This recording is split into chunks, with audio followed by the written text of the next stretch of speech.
Here we have a Panroof 10 horsepower rotary screw air compressor. We have it hooked up to 220 volt single phase power. I'm going to run in here and show you that it works.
So this unit goes up to about 125 psi, so we'll wait for it to get to 125, and then that's where it unloads.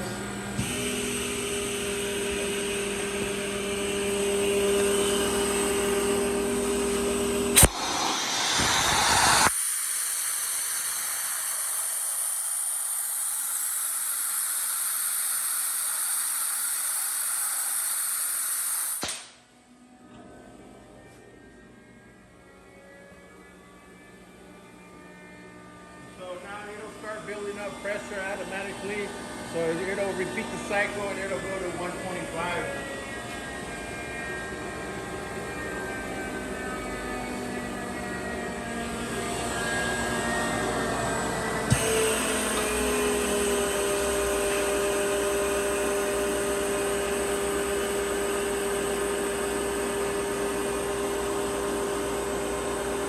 Okay, that is the Panroof 10 horsepower rotary screw air compressor.